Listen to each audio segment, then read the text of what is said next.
Somos BM Online. Conectate con nosotros. Doctor en educación, abogado y especialista en liderazgo, internacionalización, interculturalidad y gestión institucional. Palabras algo difíciles para decir simplemente de que lo fácil en educación y en relaciones internacionales se hace sentir en minutos, porque él está en Ecuador ahora, creo que está en Quito. Él es español, por supuesto, pero hace años que está vinculado al mundo americano, creo que hace 20 años o un poco más. Así que de todo un poco vamos a hablar con Alfonso Algora, que está con nosotros ahora, y lo recibimos con un fuerte aplauso. ¿Cómo te va, Alfonso? ¿Cómo estás? Hola, Abduno, ¿qué tal? Buenos días. Aquí un poquito más, 2 horas menos. Y como siempre, un gusto poder estar en tu espacio y poder saludar a mi querido Paraguay. Sí, cómo no, muchas gracias, por supuesto. ¿Estuviste alguna vez por acá, verdad? Me imagino que sí, claro. Sí, yo he vivido pues casi, en total unos 7 años casi. Y digamos, de hecho tengo una hija que es paraguaya y tengo muy buenos recuerdos de lo que es el país, del cual todavía sigo de alguna forma vinculado en algunos aspectos académicos. Una hija paraguaya, sí, yo me olvidé eso, che, disculpame, sí. Pero por eso ese vínculo también con nuestro país. Bueno, y estás en Ecuador. ¿Hace cuánto que estás en Ecuador? A ver, yo en Latinoamérica llevo viviendo casi 20 años. Bueno, 20 años cumplo justamente ahora en 2027. Sí. Y he estado en diferentes países, en México, en Ecuador, en Colombia, en Costa Rica. En Ecuador, sumando años, llevo ya más de 10. Más de 10. Más de 10 años. Por así decirlo, ya he decidido que Ecuador iba a ser mi centro neurálgico aquí en Latinoamérica, donde seguro me voy a quedar. O sea, en Hispanoamérica me quedo segurísimo. ¿Ah, sí? Sí. Bueno, qué suerte, qué suerte. Bueno, vamos a abordar este tema que a todo el mundo, qué sé yo, cayó bien como mal al mismo tiempo. La famosa crisis migratoria en la frontera entre España y Marruecos. España y Marruecos, que hace poco fue el aniversario de Marruecos. Y bueno, y en ese momento justamente estalla esto, ¿verdad? La crisis migratoria en la frontera entre España y Marruecos, que se da hasta el día de hoy y vuelve a poner en el centro del debate el control de las fronteras, la migración irregular y las respuestas de Europa y de Estados Unidos ante los crecientes flujos migratorios. Y a partir de la situación de Ceuta, analizamos, o va a analizar específicamente Alfonso Algora, experto internacional en liderazgo, sobre las causas y consecuencias de estos movimientos, las diferencias entre la migración latinoamericana hacia Europa y Estados Unidos y el endurecimiento de las políticas migratorias de ambos lados del Atlántico. Querido amigo Alfonso, ¿qué revela la crisis de Ceuta sobre la capacidad de España para controlar su frontera y gestionar una llegada masiva de migrantes? A ver. Bueno, pues yo creo que revela algo mucho más profundo que lo que es un simple fallo policial o una simple mala gestión de la administración española. En realidad lo que revela es una vulnerabilidad estratégica de España, y hay que tener en cuenta de que Ceuta es la frontera sur de la Unión Europea, ya no solamente de España, ¿no? En este caso, pues estamos hablando de alrededor de 72.000 personas que entraron en Ceuta en 48 horas, lo cual, si tenemos en cuenta que Ceuta tiene alrededor de 85.000 habitantes, hablamos del 87% de la población habitual de la ciudad, ¿no? Sí. Entonces, bueno, pues esa, que es una magnitud extraordinaria, nos hace llevar a pensar que no es una llegada migratoria convencional, sino que es un fenómeno de presión masiva sobre una frontera exterior de la Unión Europea, ¿no?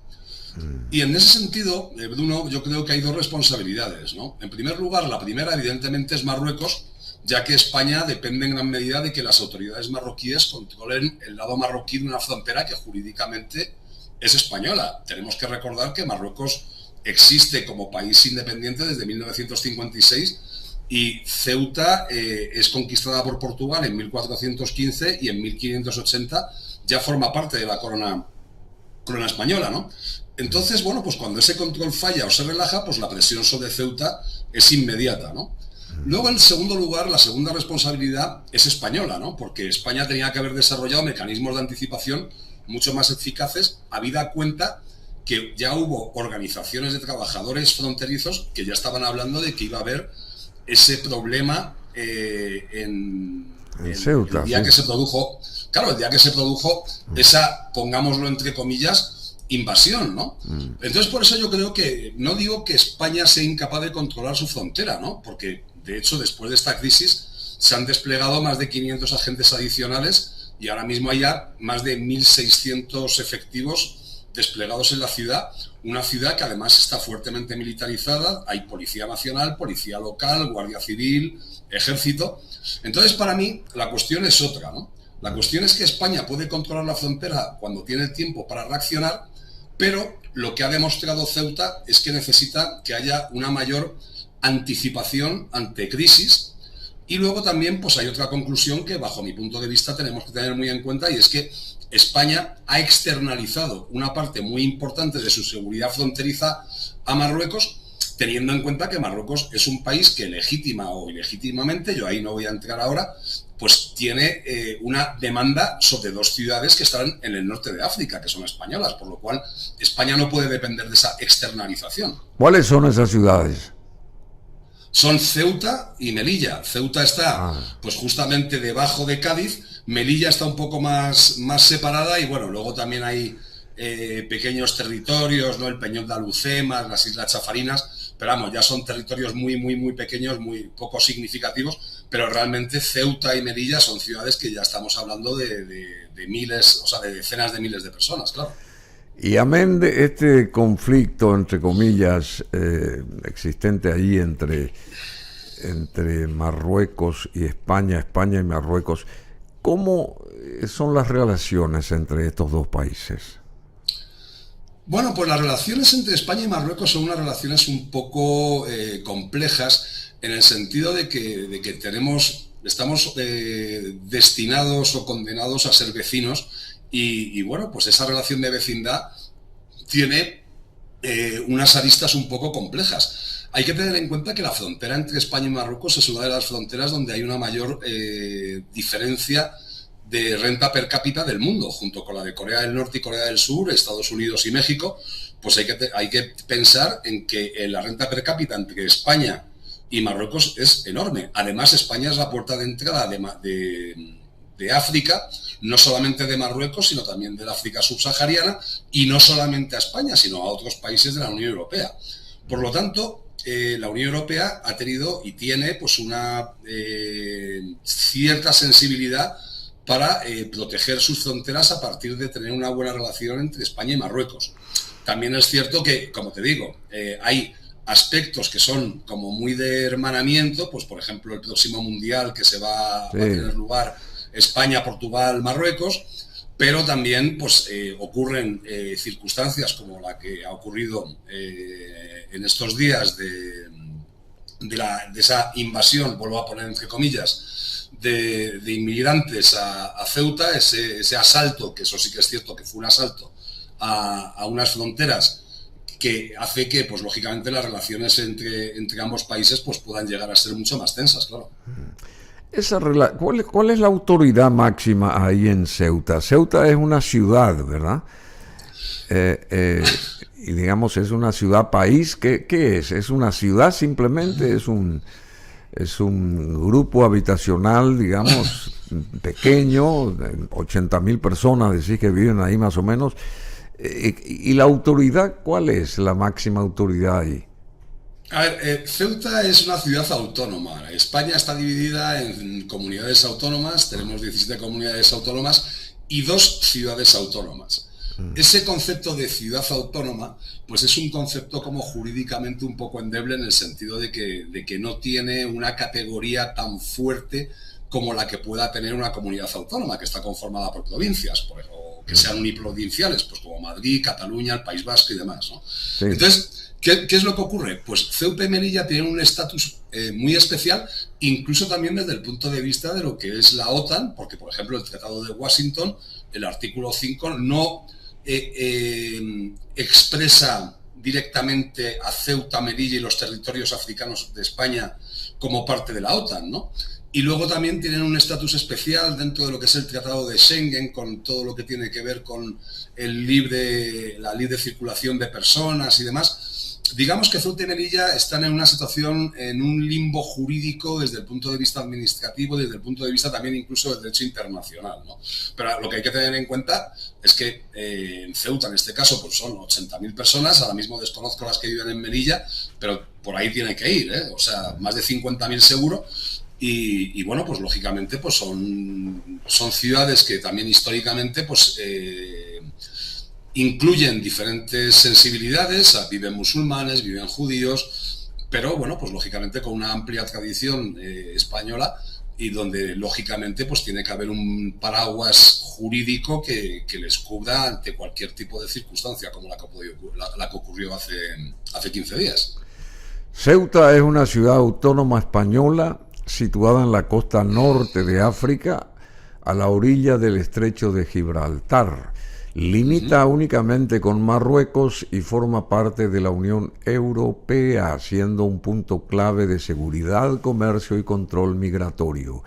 Y el alcalde presidente de la ciudad de Ceuta, en este caso, es Juan Jesús Vivas Lara, creo que es. Juan Jesús Vivas Lara, del Partido Popular, quien gobierna la localidad desde febrero del 2001, o sea que hace 25 años está este señor ahí, el alcalde presidente de la ciudad. Seguramente no se dio cuenta que iban a invadir su territorio, anquilosado ya 25 años, entonces no se daba cuenta de que había que mirar, otear más allá del horizonte. Pero hay que hacer algo ahí para recuperar todo eso, querido Alfonso Algora, me parece que es así. ¿Y hasta qué punto Marruecos puede utilizar el gobierno migratorio como una herramienta de presión política sobre España y la Unión Europea? Bueno, a ver, aquí hay que ser también muy rigurosos, ¿no? Porque también en España pues se ha polarizado mucho la respuesta hacia lo que ha ocurrido con Marruecos, ¿no? Yo no puedo afirmar que el gobierno marroquí ordenara directamente que entraran 72.000 personas, ya que eso, pues, de alguna forma requiere pruebas que no tenemos, ¿no? Pero lo que tampoco podemos hacer, Bruno, es ignorar el contexto geopolítico, ¿no? Marruecos reclama desde siempre la soberanía sobre Ceuta y Melilla, y también después desde la crisis de esta de julio, pues el propio ministro de Justicia marroquí volvió a plantear públicamente esa cuestión, ¿no? Y España, pues obviamente respondió que la soberanía sobre ambas ciudades es innegociable, ¿no? También tenemos que pensar que en el año 2021, o sea, esto que ha ocurrido en julio no es nuevo, sino que en 2021 8.000 personas entraron también en la ciudad después de que hubo una relajación del dispositivo marroquí en el control fronterizo, ¿no? Entonces, aquí tenemos un patrón que no podemos dejar de lado, ¿no? Y también tenemos que pensar que hay un dato económico que es muy importante, ¿no? Y es la relación de dependencia. La Unión Europea aprobó para Marruecos un programa migratorio de 152 millones, justo para apoyar la gestión fronteriza y la lucha contra las redes de tráfico de personas, ¿no? Y además, entre 2015 y 2021, a partir del Fondo Fiduciario de Emergencia para África, se aprobaron otros 230 millones de euros, ¿no?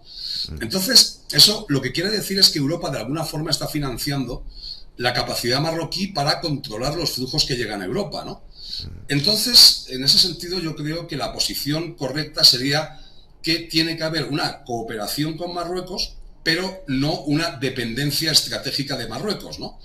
¿Por qué? Porque si un país tiene la capacidad de aumentar o reducir en cuestión de horas la presión sobre la frontera española, ya llega un momento en que esa capacidad se convierte en un instrumento de poder diplomático y un instrumento de presión, vuelvo a repetir, no solamente con España, porque estamos viendo esto como algo de Marruecos versus España, pero tenemos que ir mucho más allá y verlo también como un problema de África versus Unión Europea. Exactamente. Ahí creo que está la clave. Y las redes sociales, querido Alfonso Algora, ¿qué papel están jugando estas en la organización o propaganda de estos movimientos migratorios masivos? Bueno, pues ahí te puedo decir que pues ahí ha habido un cambio, pues como todo, ¿no? Las redes sociales pues realmente han supuesto un cambio de mentalidad, de paradigma, y no va a ser menos en la migración, ¿no? La información migratoria ya se ha convertido en una información instantánea, descentralizada y transnacional, y en este caso una persona que quiere emigrar ya no depende única y exclusivamente de un familiar o de una organización de tráfico, sino que también puede encontrar en diferentes medios pues rutas, precios, puntos de encuentro, horarios, dificultades, oportunidades, etcétera, ¿no? En este caso, en esta crisis que se ha producido en Ceuta, hubo convocatorias en redes para organizar el día 15 justamente otro intento de asalto, ¿no? Al final Marruecos pues hizo un despliegue pues con torretas de agua a presión, puso también alambradas, etcétera, y a partir de esos llamamientos por redes sociales se detuvieron pues como unas 111 personas, ¿no? Entonces, en ese sentido, las redes ya no solamente informan, sino que también lo que hacen, Bruno, es crear expectativas, ¿no? En las cuales pues tú ves cientos de vídeos donde se ve la frontera abierta, donde puedes resultar como razonablemente fácil aprovechar una oportunidad de poder cambiar de país y demás. Y luego, bueno, pues lógicamente y lastimosamente, pues la realidad pues es muy, muy diferente, ¿no? Y aquí, bueno, pues tenemos que ser conscientes de que en el siglo XXI ahora mismo los países tienen tres dimensiones, ¿no? Las fronteras tienen unas fronteras físicas, unas tecnológicas y unas informativas, y de alguna manera tanto Europa como Estados Unidos estamos aprendiendo a gestionar la frontera informativa y el poder controlar esas redes sociales. Me gustó eso de las tres fronteras, me gustó las tres diferentes lecturas de las fronteras en este siglo XXI, en el año 2026. Y Europa está endureciendo sus políticas migratorias, querido Alfonso Algora. Estamos ante un cambio definitivo en la forma en que la Unión Europea entiende la inmigración, porque es un tema que se da en todas partes y que trae también roncha a mucha cantidad de personas, la cuestión migratoria y qué sé yo. ¿Entiende la Unión Europea la inmigración, la forma en que la Unión Europea se manifiesta dentro del esquema de la inmigración? ¿Europa está endureciendo sus políticas migratorias entonces? A ver, es que cuando hablamos de inmigración lo hablamos como un concepto muy amplio, ¿no? Y el tema no es la inmigración en sí, sino qué tipo de inmigración queremos. O sea, si esto lo trasladamos a un sentido doméstico, ¿qué gente queremos que entren en nuestras casas? Y cuando hablo en nuestras casas no hablo de Europa, de Paraguay, de Bolivia. De todos lados, sí, claro. De cualquier país. O sea, yo llevo 20 años siendo emigrante. No sé si me hago entender. Sí, claro. Eso no quiere decir... O sea, yo creo que el problema que hay con Europa no es un problema de inmigración en cuanto a la cantidad, sino a la calidad. Y esa calidad no es una cuestión de aristocracia, de tener que buscar grandes fortunas ni demás, sino simplemente ver qué tipo de inmigración es la más cualificada. Más allá de una cuestión también, y no seamos... Ahí tampoco nos podemos poner paños calientes. O sea, la inmigración de países que provienen de una mentalidad musulmana, pues son países que tienen una visión muy diferente de lo que son los derechos humanos, lo que son los derechos de la mujer, lo que es la tolerancia y diferentes aspectos que lógicamente chocan con una visión occidental, más allá de lo que es Europa, ¿no? Entonces yo aquí ahora creo que estamos ante un cambio estructural que no es el final de la inmigración, ¿no? El 12, creo que fue el 12 de junio, o el día 10 de junio del 2026, se puso en vigor el Pacto Europeo de Migración y Asilo, ¿no? Y la idea es reforzar el control de las fronteras exteriores, acelerar procedimientos de asilo y también, evidentemente, facilitar retornos y mantener garantías jurídicas. Una cosa no quita la otra, ¿no? Pero también tenemos que ser conscientes de que en 2025 hubo casi 670.000 solicitudes de asilo en la UE frente a 900.000 más o menos que hubo en 2024. O sea, eso supone una caída importante, pero España sigue siendo el país que más solicitudes recibe, que ha recibido el 21%. El problema no es España, el problema es que España es la puerta de entrada a otros países de la Unión Europea como Italia, Alemania, Holanda, Francia, etcétera. En ese sentido, España tiene una responsabilidad importante y hay que distinguir, que eso es lo más importante, inmigración irregular de lo que es la inmigración en general. Entonces, perdona Bruno, con esto ya termino. Yo creo que el decir que Europa está cerrando a la inmigración es falso, porque Europa está envejeciendo de una forma progresiva. Europa necesita inmigración, necesita de alguna manera mano de obra, y no una mano de obra barata, sino una mano de obra cualificada, y a cambio, entre comillas también, lo que se da es un estado del bienestar por el cual las personas que vienen a Europa pues tienen unas garantías de salud, de educación, etcétera. Pero lo que Europa está intentando es pasar de una inmigración que en parte se produce por presión y vías irregulares a una inmigración más seleccionada, regulada y controlada. Y en ese sentido, espero y deseo que ese cambio continúe, claro.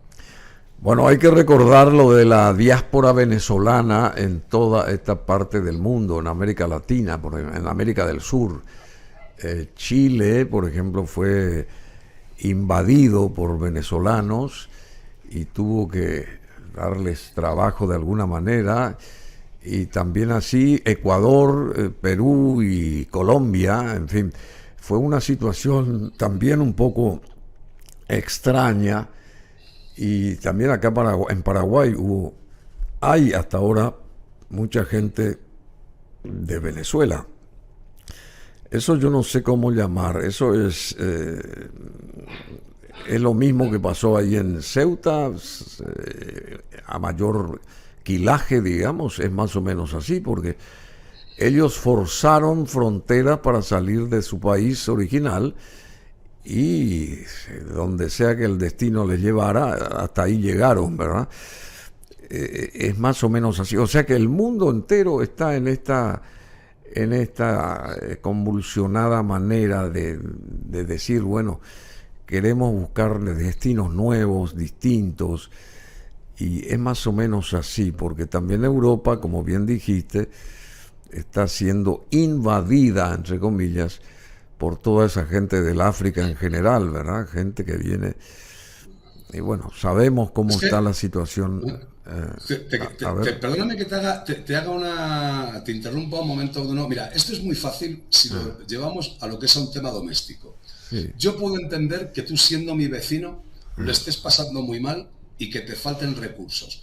Pero eso no quiere decir que tú puedas entrar en mi casa cuando tú quieras, sí, ni yo te tenga que abrir las puertas de mi casa, y primero tendré que ver si yo tengo garantías de no solamente poder abastecerme a mí, sino además poderte abastecer a ti. Sí, condiciones, sí. Sí, porque yo ahora mismo, cuando hablo de estos temas a nivel, pues en tertulias y demás, hablas de datos geopolíticos y demás, pero vamos, lo más fácil, lo más sencillo es llevarlo al tema doméstico. O sea, yo puedo ser muy solidario contigo, pero primero tengo que ser consciente en si puedo tener los recursos para poder atender mis necesidades y las tuyas, ya está. Solidario primero con uno mismo, ¿verdad?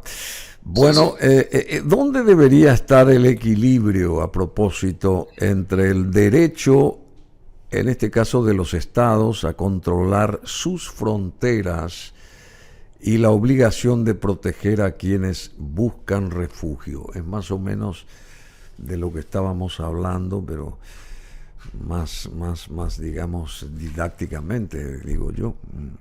¿Hasta dónde está ese equilibrio entre el derecho de los estados para controlar sus fronteras, que son atropelladas?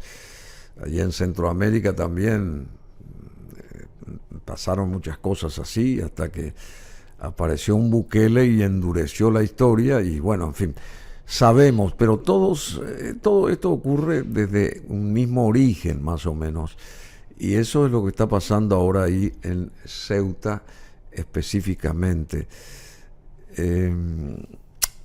Esa obligación de proteger a quienes buscan refugio, ¿cómo describiría, querido Alfonso Algora?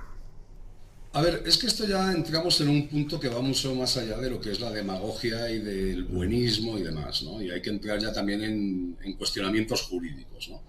Un inmigrante irregular no significa automáticamente que sea refugiado, pero tampoco significa automáticamente que no tenga derecho a solicitar protección. Entonces, ahí es donde yo quiero meter el matiz jurídico, ¿no? Un Estado, pues como es lógico, tiene derecho a controlar quién entra en su territorio.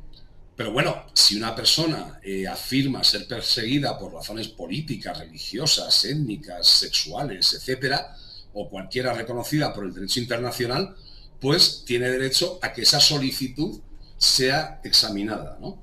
Entonces ya, como te digo, no es una cuestión de que no es ni todos dentro ni todos fuera, ¿no? Es ni más ni menos que identificar, registrar, evaluar, proteger a quien corresponde y retornar a quien no tiene derecho a permanecer. Si viene una persona que está perseguida por una cuestión étnica, política, religiosa, lo que sea, oye, pues habrá que evaluarlo. Pero si la persona que viene es una persona que tiene antecedentes penales o una persona que tiene unas ideologías que chocan drásticamente y frontalmente contra los derechos humanos o los derechos de la mujer y demás, pues simplemente lo que hay que hacer es, obviamente, pues mantenerle un tiempo prudente dentro de unas garantías de seguridad y demás, y devolverle pues al país de donde ha venido, pues porque es lógico, y lo antes posible y lo más barato posible, ¿no? Entonces aquí en ese sentido sí que soy crítico con el gobierno español cuando presenta demasiadas devoluciones como si fuera una cuestión administrativa, ¿no? El derecho internacional, el derecho europeo, la legislación española, pues lo que tienen que poner son procedimientos y garantías, especialmente, y ahí sí que también me gusta dejarlo claro, cuando hay menores o solicitantes de protección internacional. Pero también hay que tener en cuenta, si tú ves los vídeos, que el 95% de la gente que entra en Ceuta son varones en edad militar. O sea, son tiarrones como tú y como yo, Bruno, ¿me entiendes? O sea, yo no he visto mujeres, ni he visto ancianos, ni he visto niños pequeños. Ojo, que no quiere decir que no los haya. Y vuelvo a repetir, lo que tenemos que hacer es ver caso por caso. O sea, la idea es tener fronteras firmes, procedimientos rápidos y garantías jurídicas. El que lo merezca, que se quede, y el que no lo merezca, que se vaya, ¿no? Entonces, el proteger los derechos de un inmigrante no significa eliminar el derecho de un Estado a proteger su frontera. Entonces, de la única manera que se puede combinar es siendo justo. Y la justicia no es dar a todo el mundo lo mismo, sino dar a cada uno lo que le corresponde. Y bajo mi punto de vista, yo creo que bajo ese paraguas del buenismo internacional y las ideologías woke y demás, pues lo que se está haciendo es que paguen justos por pecadores y que haya muchas tendencias xenófobas hacia personas que realmente necesitan ese derecho de asilo, y en cambio hay muchas personas que no se lo merecen y se están aprovechando de esa situación. Perfecto lo que decís, clarísimo. 20 años en Ecuador, digamos en América Latina en general, 10 años en Ecuador, sos español de origen, Alfonso Algora. Y viviendo en América, digamos, ¿cómo observas la migración de latinoamericana o de los latinoamericanos hacia Europa? ¿Cómo observas esto? Hombre, pues yo en el sentido, ¿qué quieres que te diga? Mira, yo tengo una visión muy hispanista, pero no viendo a España como a madre, sino viendo a España como hermana. O sea, yo creo que los países hispanoamericanos tenemos unos lazos de hermanamiento que, más allá del tema histórico, pues nos hace tener una ventaja extraordinaria, ¿no? Idioma, proximidad cultural, religión de alguna forma, redes familiares, y eso hace que tengamos unos mecanismos de integración muy favorables, ¿no? Aquí tengo las cifras, mira, en 2024 de los 1.140.000 extranjeros que llegan a España, las 3 nacionalidades principales fueron latinoamericanas, ¿no? Fueron colombianos, venezolanos y ecuatorianos, ¿no? Entonces, yo creo que Hispanoamérica ya forma parte estructural de la España contemporánea, ¿no? O sea, yo creo que en ese sentido, y te voy a ser muy honesto, España no tiene un problema con la inmigración, ¿no? España tiene el desafío de gestionar bien una sociedad cada vez más inmigrante, ¿no? Y en ese sentido, yo, que te puedo decir, incluso por temas familiares, ya te he dicho, yo tengo una hija paraguaya, mi exmujer es peruana, o sea, yo para mí la hispanidad, ¿no? Ese conjunto de ver una cosmología histórica y demás, yo creo que hace que los países hispanoamericanos tengan un vínculo muy especial con España y España exactamente igual con Hispanoamérica. En ese sentido, yo creo que España debería de ser mucho más condescendiente y mucho más amable con la inmigración hispanoamericana, y discúlpame que lo diga así, que con la inmigración de otros países. Bajo mi punto de vista debería de haber, no voy a decir con eso de dejarles de lado a los demás, ¿no? Pero sí tener una visión mucho más sensible ante unos países que son hermanos, no solamente hermanos en el idioma, sino hermanos en la historia y hermanos en la forma de ver la vida. Así mismo es. ¿Por qué esa migración latinoamericana hacia España suele producirse por vías regulares, mientras que hacia Estados Unidos predominan rutas mucho más escabrosas, peligrosas, etcétera, etcétera? ¿Por qué se da este fenómeno? Bueno, yo creo que primero es porque España, como he dicho antes, es cultural y lingüísticamente mucho más accesible para un hispanoamericano, sí. ¿no? Y luego también hay que tener en cuenta de que en Europa es mucho más permisiva y tiene muchas más vías legales, ¿no? Por estudios, por trabajo, por residencia, reunificación familiar, ¿no? Hay muchas modalidades de que un hispanoamericano pueda ir a Europa de una forma razonablemente segura, ¿no? Y luego también hay una enorme red social y familiar latinoamericana en Europa, y además España está geográficamente conectada con Latinoamérica por el Atlántico, ¿no? Y no obliga a atravesar un corredor terrestre como lo que separa América Central de Estados Unidos, ¿no? En ese sentido, bueno, pues claro, lógicamente en el corredor de México con Estados Unidos es el mayor corredor migratorio internacional del mundo, y ahí, pues lógicamente, pues tenemos el problema del Darién, ¿no? Que es una ruta donde, bueno, la gente pues tiene un alto nivel o sea, muere muchísima gente, ¿no? Hay muchos problemas de tráfico de personas, de trata de blancas, de prostitución, de tráfico de drogas, etcétera. Entonces, ahí, cuanto más difícil resulta acceder legalmente a un destino que ofrece muchas oportunidades económicas, mayor puede ser el incentivo para recurrir a una vía irregular, ¿no? Y eso, no sé si te respondo también al decirte que Estados Unidos tiene un nivel de vida, o por lo menos desde el punto de vista de las redes sociales, como mucho más superior al que pueda tener Europa. No sé si ahí estarás de acuerdo conmigo de que en Latinoamérica se mira con mucha más, no sé, fascinación a Estados Unidos que no a Europa. Fascination. Había una canción ¿de quién era esa canción? ¿No? De Human League. De Human League. De Human League. Sí, de Human League, exactamente. Pero también fascination era una palabra muy entradora en un tema de Demis Roussos hace muchos años.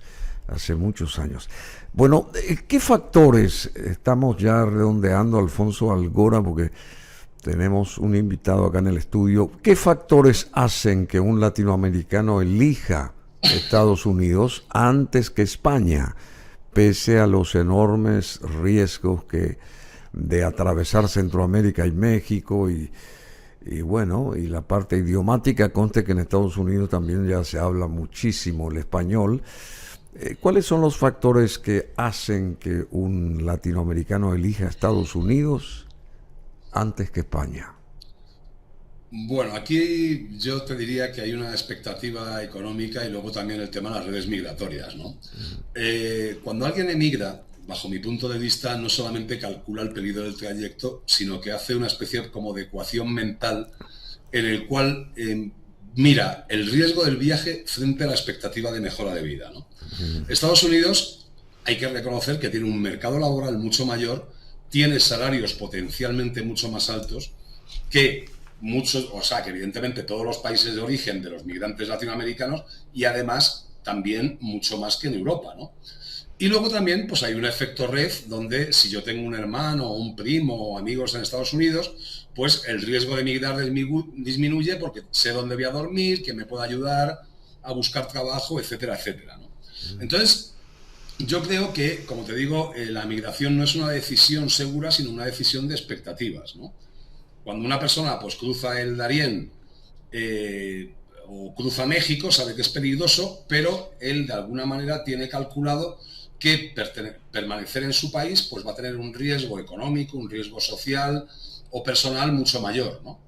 Entonces, como te he comentado antes, la idea no es hacer campañas que sean no emigres, sino lo que tenemos que hacer es crear vías legales, creíbles y oportunidades económicas en los países de origen para bajar las expectativas. O sea, si a mí mañana alguien me agarra y me dice, oye, mira, Alfonso, es que me quiero ir a vivir a España porque acabo de terminar la carrera de sociología en Quito, oye, pues mira, lo más normal es que siendo ecuatoriano, llegando a España y habiendo estudiado una carrera con poca demanda, como pueda ser sociología, pues termines trabajando pues en un restaurante. O sea, la gente tiene que ser consciente de dónde va y hacia dónde va y qué es lo que se va a encontrar. Entonces yo creo que en ese sentido Estados Unidos, ya que estamos con el fascination, ¿no?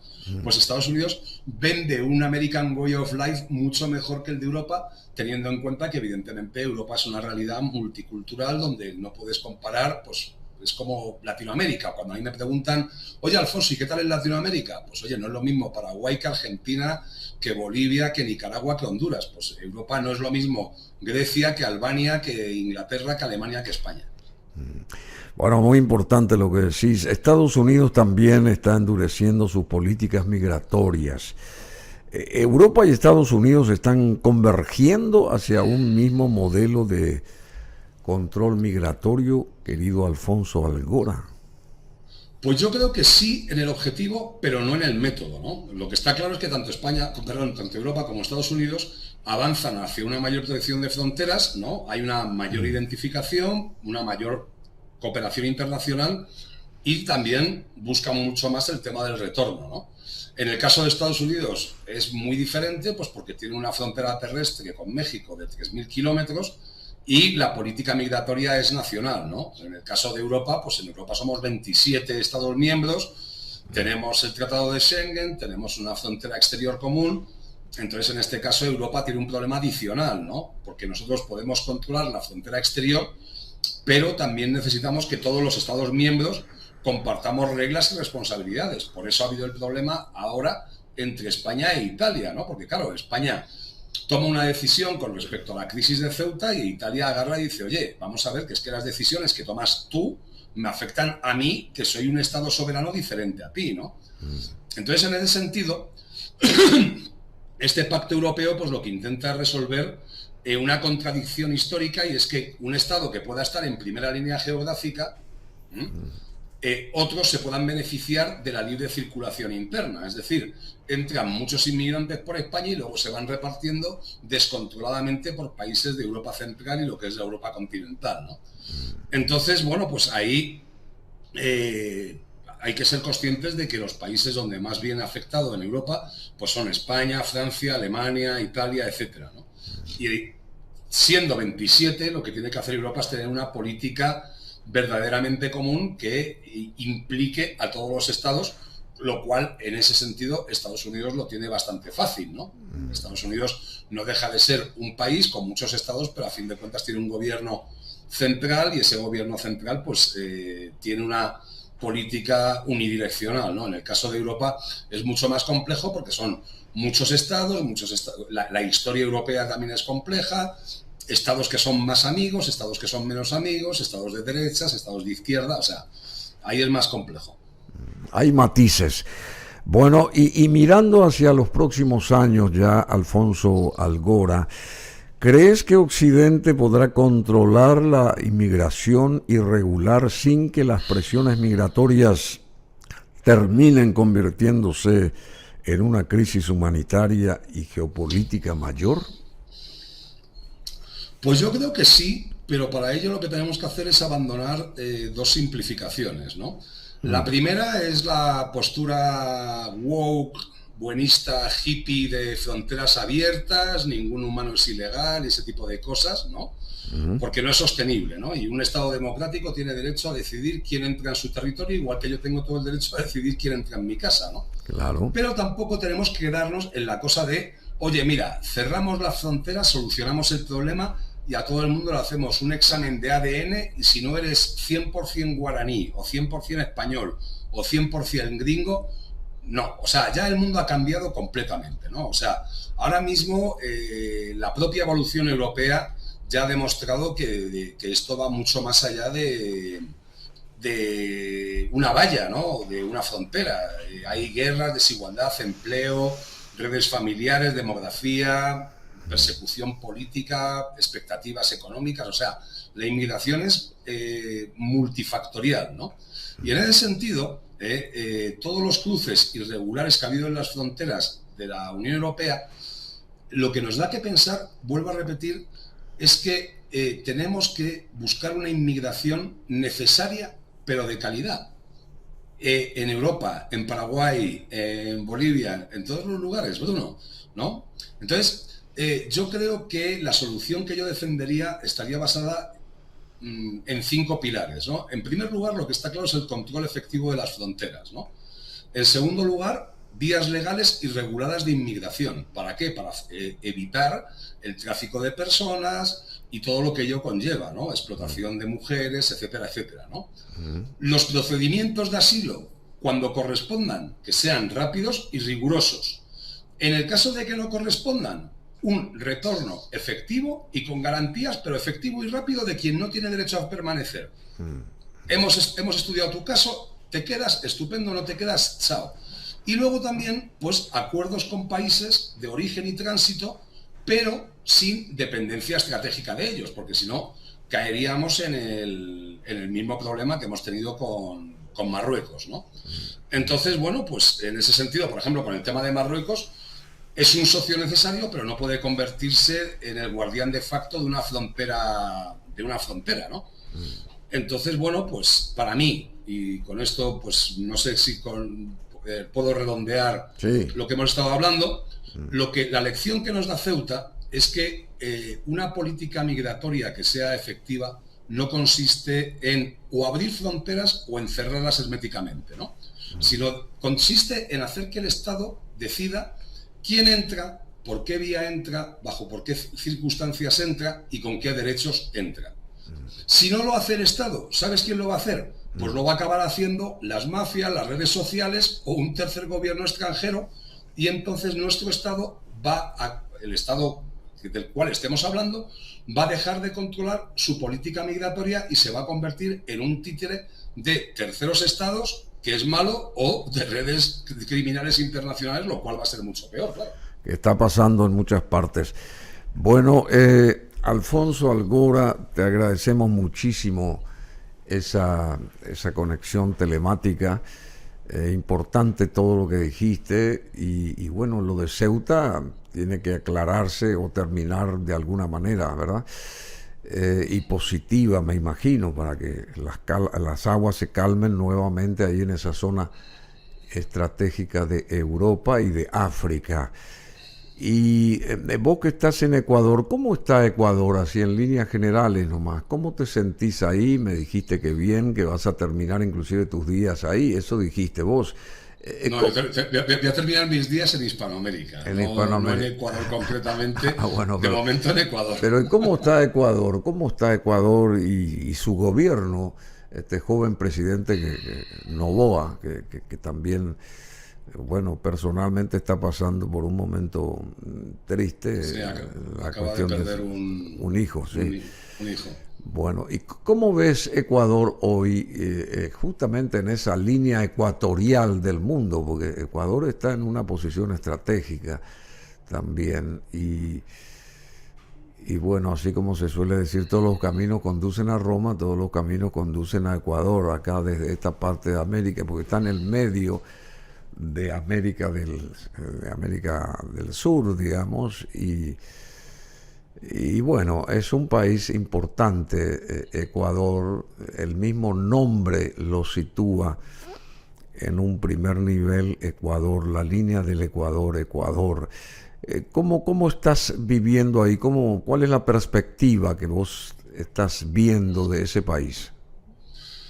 Bueno, yo creo que Ecuador es un país que tiene muy buenos mimbres. La verdad es que bueno, los cestos no son como nos gustaría muchas veces. O sea, es un país que está dolarizado, es un país pequeño, es un país que tiene muy buenas comunicaciones, pero lastimosamente es un país que en los últimos años ha vivido una polarización social bastante fuerte entre lo que podemos llamar la derecha y lo que es la izquierda, ¿no? Eso, y luego también pues una cuestión geopolítica con el gobierno colombiano, esa es mi opinión, ¿no? De alguna manera pues el gobierno colombiano ha utilizado Ecuador para presionar en algunos aspectos que tienen que ver con el tráfico de drogas y demás, pues ha hecho que Ecuador se haya convertido en 10 años. Yo vine aquí a Ecuador por primera vez en 2010 y ahora mismo Ecuador es un país bastante peligroso en muchas zonas. Si bien es cierto que en el último año yo creo que ha habido una bajada en cuanto al índice de criminalidad. No obstante, sigue siendo enorme, o sea, estamos hablando de una criminalidad muy alta, ¿no? Entonces, bueno, pues yo creo que el gobierno, pero eso ya es mi opinión, ¿no? Se mueve en una línea en la cual no quiere tener políticas como muy restrictivas, pero de alguna manera quiere dar una imagen como de fuerza, ¿no? Yo creo que se crea en una tierra de nadie y en la vida, pues cuando uno no sabe a dónde va, termina en cualquier parte, ¿no?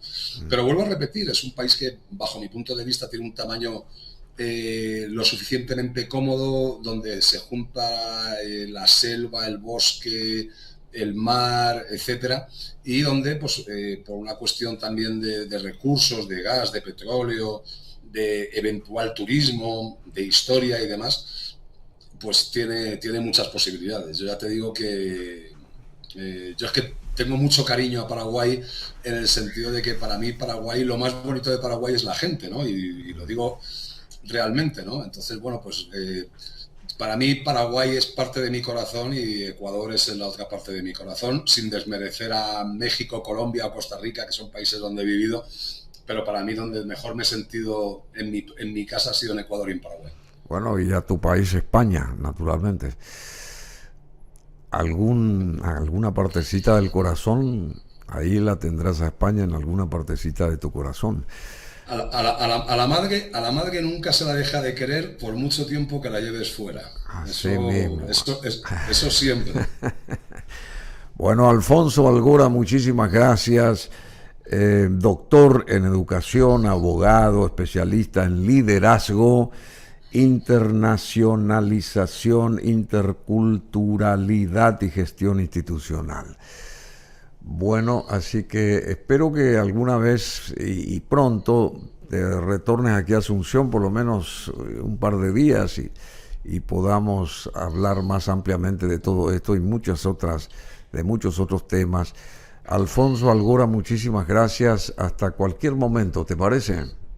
Por supuesto que sí, a tu disposición, Bruno, y un abrazo muy cariñoso a tu equipo y a todos tus oyentes y televidentes. Un cariño muy fuerte para Paraguay. Muchas gracias igualmente, querido amigo, muchas gracias. Somos BM. online. Conectate con nosotros.